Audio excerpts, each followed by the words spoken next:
কি বন্ধুরা, আপনার কি ব্রেকআপ হয়ে গেছে? যদি ব্রেকআপ হয়ে যায় তাহলে ভয় নেই, আজকের ভিডিওটি পুরো দেখবেন। কারণ আজকের ভিডিওয়ে আমরা 4টে পয়েন্ট বলবো বা 4টে লক্ষণ বলবো।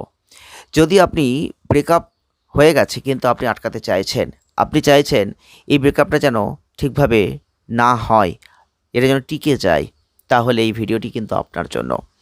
আজকের ভিডিওই তাই এই আলোচনা। এক, আপনাকে বিশ্বাস ধরে রাখতে হবে। আপনি যদি তাকে ভালোবাসেন, সেই বিশ্বাসটা ধরে রাখতে হবে। আর দুই, আপনাকে অবশ্যই নিজের সততা ধরে রাখার চেষ্টা করতে হবে।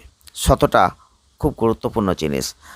আর তিন হচ্ছে সমস্যা খুঁজে বের করতে হবে।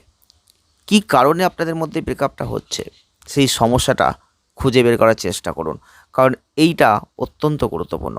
আর চার হচ্ছে ভালোবাসুন, নিজেকে ভালোবাসুন, অপরকে ভালোবাসুন, তাহলেই পারবেন।